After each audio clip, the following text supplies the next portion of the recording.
दिल्ली में बिजली अब और महंगी हो गई है। दिल्ली इलेक्ट्रिसिटी रेगुलेटरी कमीशन यानी डीआरसी ने पावर परचेज एडजस्टमेंट चार्जेस में 4% की बढ़ोतरी को मंजूरी दे दी है। आपको बता दें कि कोयला और घरेलू गैस की कीमतों में इजाफे के बाद डीआरसी ने यह फैसला लिया है। डीआरसी के मुताबिक बढ़ी हुई दरें 11 जून से लागू हैं। हालांकि अभी तक दिल्ली वासियों को बिजली के बिल में थोड़ी राहत मिली हुई थी, क्योंकि दिल्ली में हर महीने 200 यूनिट बिजली फ्री में दी जाती है। लेकिन अब निजी कंपनियों की तरफ से सरचार्ज लागू होने से इसका सीधा असर उपभोक्ताओं की जेब पर पड़ेगा।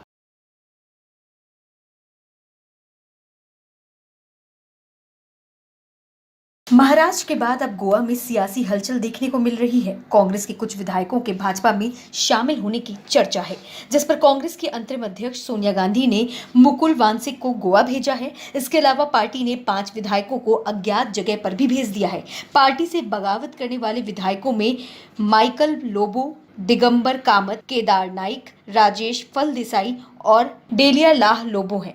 फिलहाल कांग्रेस ने माइकल लोबो को भाजपा के साथ मिलकर साजिश रचने के आरोप में नेता विपक्ष के पद से हटा दिया है। वहीं कांग्रेस ने आरोप लगाया है कि भाजपा विभाजन की कोशिश कर रही है। गोवा में एआईसीसी प्रभारी दिनेश गुंडू राव ने बताया कि गोवा में पार्टी को कमजोर करने के लिए हमारे कुछ नेता भाजपा के साथ मिलीभगत कर रहे थे। इसके साथ ही उन्होंने कहा कि वे विधायकों को तोड़ना चाहते थे और बीजेपी में शामिल कराने के फिराक में थे।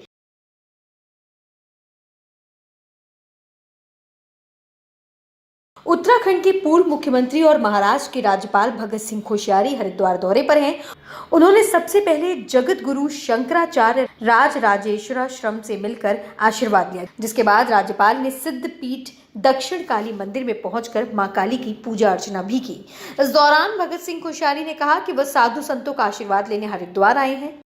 आपने खुद ही कहा कि आए हैं संतों का आशीर्वाद लेने, तो आप सब मुझे जानते हैं। मेरा नाम भगत सिंह है और मैं आपका भी भक्त हूँ और संतों का भक्त तो हुई हूँ। तो 2-4 संतों का आशीर्वाद लेके जाऊँगा तो जिस काम में लगा हूँ वो काम अच्छा होगा। आप लोगों का प्रेम बना रहेगा तो अच्छा रहेगा।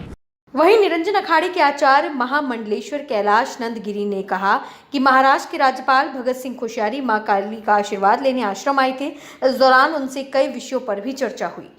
उत्तराखंड के एक रत्न हैं और उत्तराखंड के पूर्व मुख्यमंत्री भी रहे और भारत सरकार में और बीजेपी भारतीय जनता पार्टी में बहुत बड़े कद रखते हैं। मुझे लगता है उत्तराखंड का बहुत बड़ा दायित्व आपके ऊपर रहा है और जन सामान्य नेता हैं, बहुत सरल हैं, सौम्य हैं।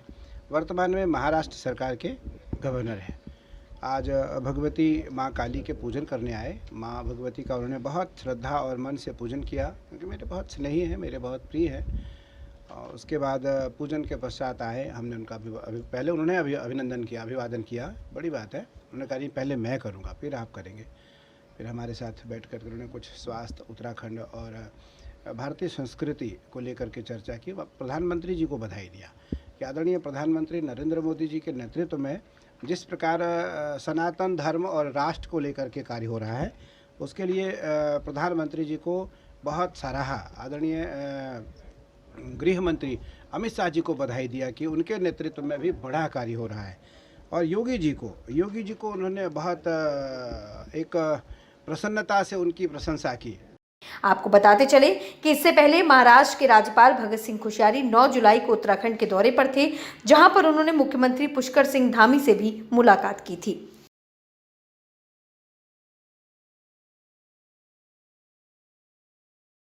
सुप्रीम कोर्ट तेलुगु कवियर भीमा कोरेगांव एल्गार परिषद मामले के आरोपी पी वरवर राव की जमानत याचिका पर 19 जुलाई को सुनवाई करेगा, जिसमें चिकित्सा आधार पर स्थायी जमानत की उनकी याचिका को खारिज करने के संबंध में बंबई हाई कोर्ट के आदेश को चुनौती दी गई है। न्यायमूर्ति यू ललित की अगुवाई वाली पीठ ने मंगलवार को राव की अंतरिम सुरक्षा बढ़ा दी है। आपको बता दें कि राव चिकित्सा आधार पर जमानत पर है और उन्हें आत्मसमर्पण करना था। पीठ ने कहा, पक्षों की ओर से पेश वकीलों के संयुक्त अनुरोध पर इस मामले को पहले मामले के तौर पर 19 जुलाई के लिए सूचीबद्ध किया जाता है। बता दें कि भीमा कोरेगांव एल्गार परिषद मामला लगभग 5 साल पुराना है। 31 दिसंबर 2017 को पुणे में आयोजित एल्गार परिषद सम्मेलन में दिए गए कथित तौर पर भड़काऊ भाषण दिया गया था, जिसके बाद पश्चिमी महाराष्ट्र में हिंसा हुई थी।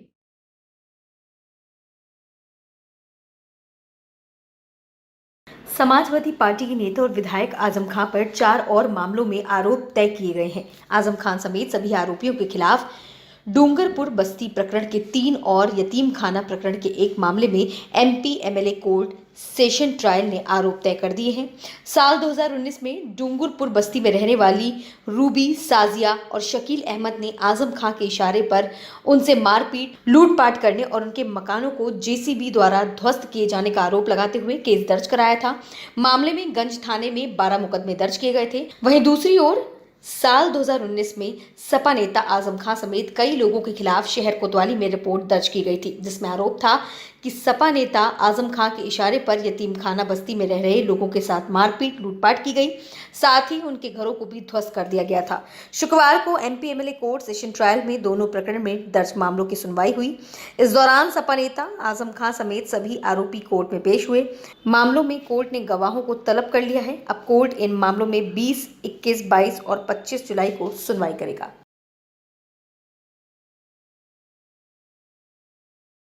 केरल के कन्नूर जिले के पय्यानूर में आरएसएस कार्यालय पर बम फेंकने के बाद इलाके में सनसनी फैल गई। पुलिस के अनुसार यह घटना आज सुबह हुई।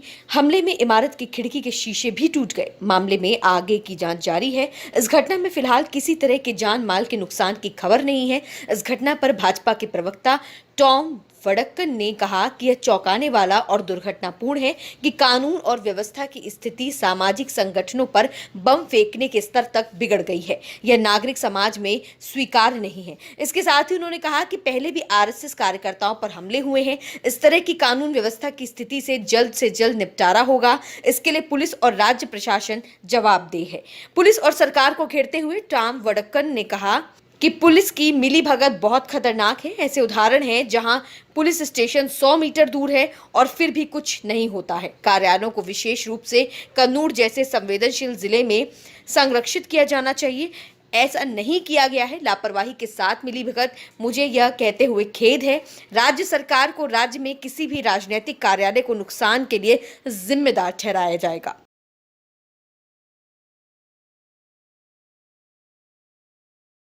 ऑल्ट न्यूज के को-फाउंडर मोहम्मद जुबैर की जमानत याचिका पर सुनवाई टल गई है। दिल्ली पुलिस की ओर से वीडियो कॉन्फ्रेंसिंग के जरिए पेश हुए पब्लिक प्रोसिक्यूटर अतुल श्रीवास्तव ने कोर्ट से जुबैर के एक अन्य मामले को लेकर सुप्रीम कोर्ट में सुनवाई की जानकारी दी और कोर्ट से सुनवाई के लिए समय देने का आग्रह भी किया।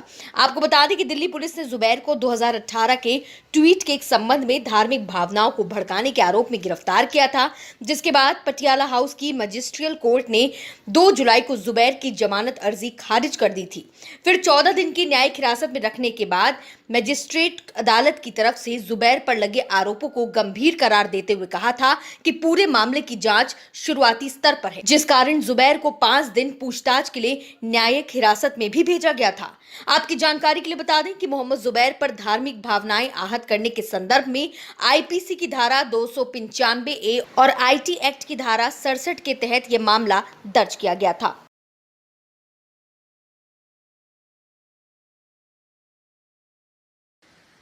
दिल्ली समेत कई राज्यों में भारी बारिश हो रही है, जिस कारण दिल्ली की सड़कों पर लंबा जाम देखा जा रहा है। गुजरात, महाराष्ट्र में भारी बारिश से जनजीवन अस्त व्यस्त है। एक तरफ जहां बारिश होने से लोगों को गर्मी से निजात मिली है, तो वहीं सड़कों पर जल जमाव के कारण लोगों को घंटों सड़कों पर इंतजार करना पड़ा। आपको बता दें कि दिल्ली समेत कई राज्यों में मौसम विभाग ने जोरदार बारिश का अलर्ट जारी किया है, जिसमें गुजरात, महाराष्ट्र, उत्तराखंड, हिमाचल प्रदेश शामिल है। बता दें कि तेज बारिश से देश भर में लगभग 140 लोगों की जान भी जा चुकी है। गुजरात में अगले 5 दिनों के लिए येलो अलर्ट जारी है, तो वहीं महाराष्ट्र में भी नदियां उफान पर आ चुकी हैं। उत्तराखंड की बात करें तो देहरादून, पौड़ी, नैनीताल और ऊधम सिंह में येलो अलर्ट जारी कर दिया गया है।